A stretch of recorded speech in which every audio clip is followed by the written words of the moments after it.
Okay, good morning everyone. This is Joshua New from Oak Ridge National Laboratory.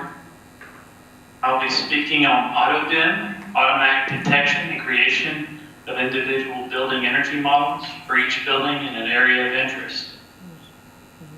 Since I couldn't be there in person, I thought it might be prudent to actually show the picture of who's speaking to you. So I'm a PhD in computer science working at a national laboratory that does research and development on behalf of the U.S. government. I am an active member of IEEE, focusing in computer science applications and standards, as well as heavy involvement in ASHRAE, which defines the international building codes, both U.S. and abroad. Specifically, I'm involved in technical committees related to computer applications, energy simulations of buildings. We define standards for tests. If you create a simulation engine or try to simulate the physics of a building, we have test criteria that will tell you how good your simulation engine is doing. We also define the climate zone, so all building codes are defined in terms of the weather that happens at that location. So we classify the entire planet in climate zones, and then in SSPC 169, we define the design conditions for the HVAC system for heating and cooling your building. And that small committee of about 5 members actually defines 24% of the page count for what's called ASHRAE 90.1, which is the building code standard in America and is often adopted for international use. Well, let me start at a high level. At a high level, I'd like to show you the last 40 years of the entire planet. The y-axis is total energy use.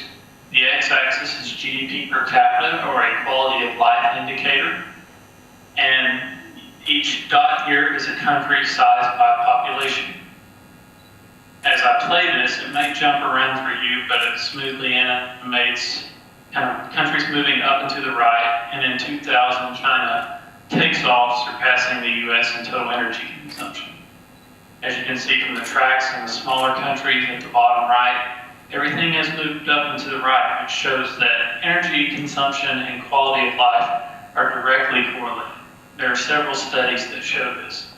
So as developing countries take off, especially large ones like China and India, we need to be responsible stewards of our energy resources and make sure that we can enjoy a high quality of life while allowing other people on the planet to enjoy a high quality of life as well. I believe I am speaking to people that already know how important energy consumption is. But in China, India, US, and United Kingdom, buildings consume 39 to 45% of each nation's primary energy. China and India specifically are going to build 2 more Chinas and Indias in terms of building floor space between 2010 and 2030. They're on track to meet or exceed those numbers. In fact, fast-growing countries like India are projected to use 76% of their primary energy by 2040, so this is a growing challenge. And specifically in the UAE, 80% of energy is consumed by buildings. In Dubai, 70% of energy is used by buildings. And buildings, therefore, are the largest energy-consuming sector in the world.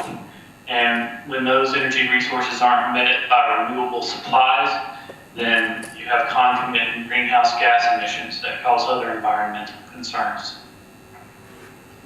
In buildings, you can save 20% of the energy virtually at no cost, just by fixing things that are easily fixed or making changes to your HVAC system and servicing it. 30 to 80% of the savings can be realized through more intensive and costly implementation of what we call energy conservation measures, adding more insulation to your home, changing or charging the refrigerant in your HVAC system, changing the windows in the building. Well, there are 70 to 2,000 things that you could implement in a building as far as energy conservation measures.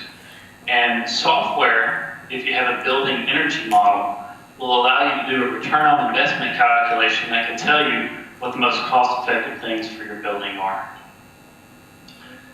Well, zooming in on the United States, since we do research on behalf of the US government, buildings last year consumed 45% of the primary energy in the United States. That's 73% of all electricity. The total energy bill for America is $435 billion US. And the goal of the DOE's Department of Energy's Building Technologies Office is to reduce energy consumption per square foot, or energy use intensity, 30% compared to a 2010 baseline. The challenge that they have is that there are over 130 million US buildings. I'll be speaking about building energy modeling, where we take descriptions of buildings and weather data, and then use that to estimate the building energy consumption.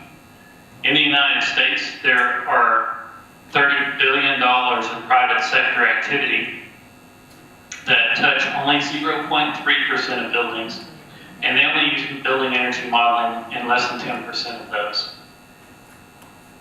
I'll get to that in this slide, but in the United States, we have developed on behalf of the Department of Energy, EnergyPlus, which does the physics calculations of a building, and OpenStudio, which allows you to quickly and easily change a building description and run analysis in the cloud.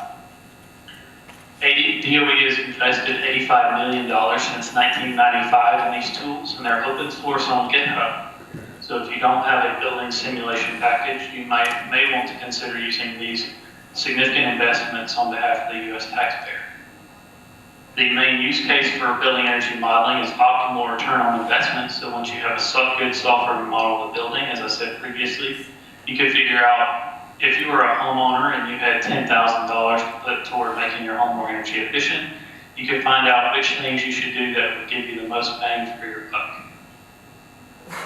The problem is that the cost of energy modeling for projects below $2 million range from 8 to 46% of the cost of the total project. So creating a software model of a building is a non-negligible cost once you get to smaller buildings. And whenever you build a software model of anything, you should never trust it. If you build a software model of a building, it's usually within a factor or two of the monthly utility bills.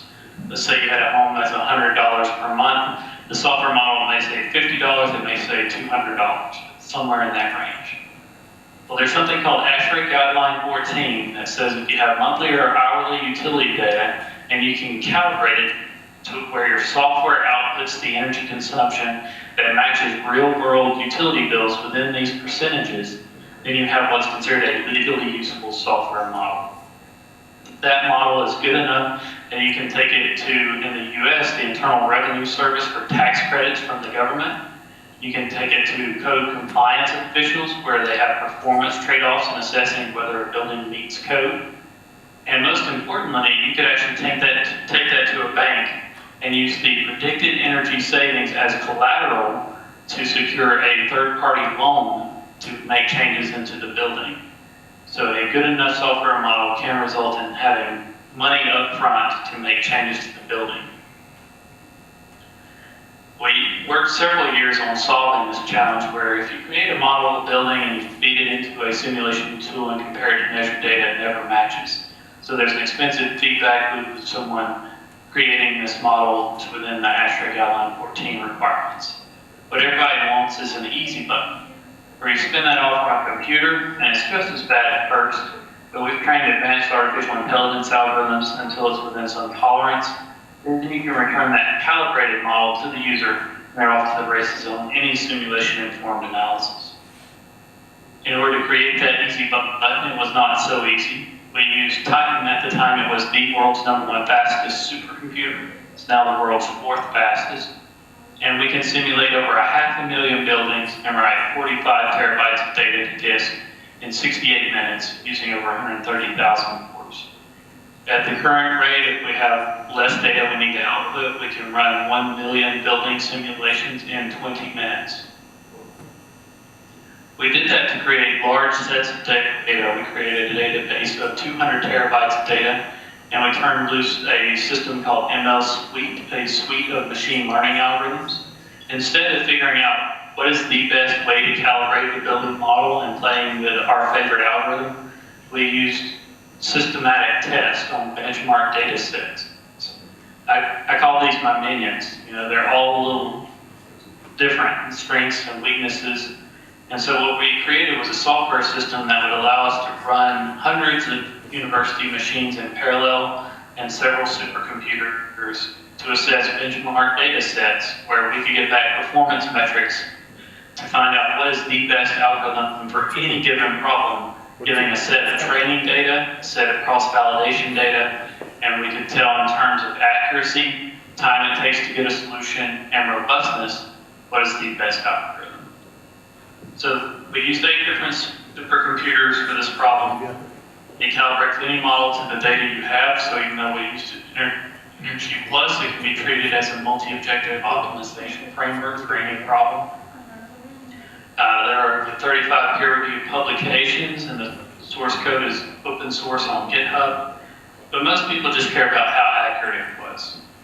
So when you take a building model and you calibrate it to monthly and hourly data using this auto-tune algorithm, we tested it in over 20,000 building calibrations.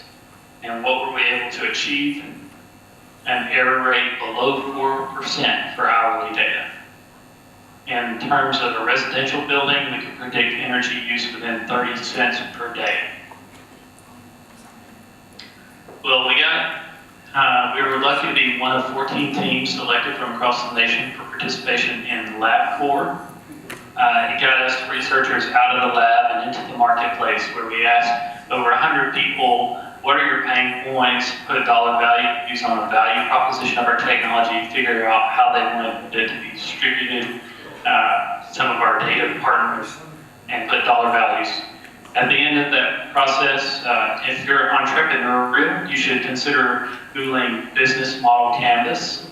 You can apply the scientific method to business, and it allows you to evolve your business plan by either validating or invalidating hypotheses by conducting interviews with people in the marketplace. As part of that process, we talked to 2 primary customer segments: ESCOs, energy service companies, and utilities. So ESCOs are in the business of making buildings more energy efficient, and for large buildings, they typically manually create a building model and manually calibrate it. They would love an automated process to speed up their scale of business. However, utilities provide energy, electrical or natural gas or other utilities, to hundreds of square miles of service area for hundreds of thousands to millions of buildings. And they don't have the resources to pay someone to create a building model for every building in their service area. So that leads me to the core of this talk. In the next 5 years, my 5-year vision for the plan at Oak Ridge National Laboratory is to create a calibrated building model for every building in America. That's right, all 130 million of them. How do you do that? Can't do that manually. So we've done an extensive survey of different data sources that we can pull from in a way that scales across the nation and indeed to other countries, where we can pull together that data for everything we can see, and for everything we can't see or not allowed to see, we can calibrate that data if people are willing to provide their utility data, or we could work with local utilities to get that data and calibrate the model, with the idea that at the end of the day, you go to a website, put in your street address, and download a building model that's good enough for private sector financing decisions.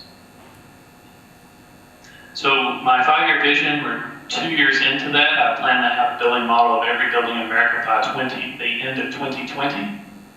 And while I'm the talking head here today, there are several people that are involved in this series of projects and several funding agencies that I'd like to acknowledge, most of them from the U.S. Department of Energy, internally at Oak Ridge National Laboratory, and I'll speak to the other agencies as we go through. So first, we did a survey of 37 different data sources. You see the 6 major categories here. And for each one of the data sources, we went through and created a comparison matrix of the different details that you could get from each of these data sources. For example, this is digital globe imagery. It's a satellite imagery that has panchromatic and multispectral. It's an image format. I was surprised at the the temporal resolution. So they image most cities in the United States and abroad about 3 to 11 times per week. So satellites are checking frequently updating their data as they fly over us. The spatial resolution, 30 centimeters. If you were to pay for this, it would be $11 US per square kilometer. Oak Ridge National Laboratory has this entire data set for the entire world in-house. So anything that we can do at Oak Ridge, we can do for any area in the world. We provide details of the data type, and we realized that if you apply computer vision to this data, you can extract building footprints. You can find out other area properties, whether something is a building, a parking lot, a road. You could also, with multispectral, get to different material types, whether it's concrete, asphalt, gravel, or soil. And that's just one of 37 data sets. And this is the short comparison matrix. We have additional details. Well, we have a project funded by the National Nuclear Security Administration. And it's in the classified space, so the only thing I have permission to say is that we were part of a multi-lab team that has developed a tool that's used to protect President Obama, now President Trump. When the Pope visited Philadelphia, major national VIPs, very important people. And before major events where there's lots of people, they typically drive a vehicle down the usually urban area, and they collect sensor readings. And they need to know the geometry and properties of the buildings in that area to be able to back project those sensor readings to the location of what could be a radioactive device and quickly dispatch a team to take care of it. So as part of that effort, we have a very large image, a small version you see here, of Washington, D.C., everything between the Capitol and Lincoln Park. And we had experts go in and hand label every pixel as buildings, roads, or everything else in white, gray, and black. We then fed these pixels as training data sets to our convolutional neural networks, actually for this intersection right here. And using deep learning on our supercomputers via GPU acceleration, we were able to create an algorithm that can automatically extract roads. I can't tell you the precision and recall rates of that, but you can see from an eyeball test that it's fairly good, not perfect. We also have the world's most accurate algorithm in extracting building footprints. If you're interested in this, you can search BaseNet. There are actually resource providers that will give you the imagery and the cloud computing to try out existing algorithms and create your own algorithms for extracting building footprints. We've also done comparison against canonical data sources that are used for taxation to figure out how accurate our algorithms are. And we have done this for the entire United States. So we have used a combination of computer vision of satellite imagery and LiDAR for 3D data to create a 3D geometry of every building in the United States. Also, Google Street View, you can get the GPS coordinates of the car, the image, and the camera properties. So anywhere that Google has driven their cars, we can get additional information relating to geometry and properties of the building and update our virtual models.